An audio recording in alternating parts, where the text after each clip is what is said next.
arkadaşlar. Eşyalarımı almak için İTÜ'ye geldim bugün. Korona zamanında İTÜ'yü göstermek için de böyle bir video yapmaya karar verdim.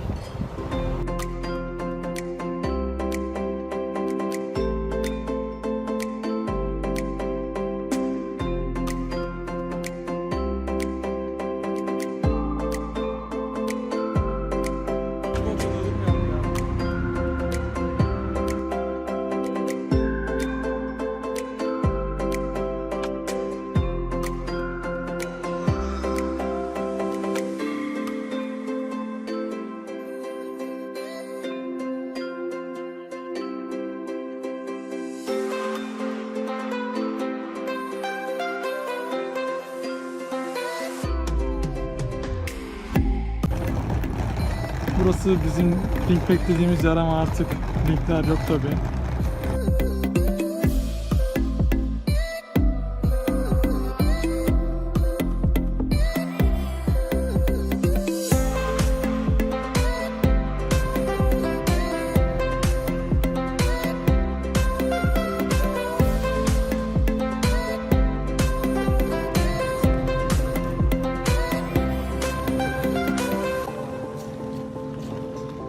Şimdi de İTÜ'nün %70'inin takıldığı MED'e geldik.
Bu arada bazı arkadaşlarım sormuştu A101 falan açık mı diye. Açık arkadaşlar.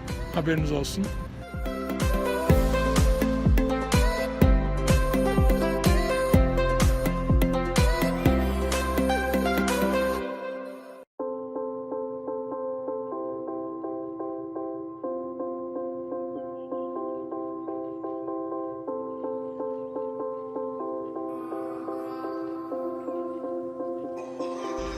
Arkadaşlar bu arada Selfish ve İTÜ Berber de açık, merak edenler varsa.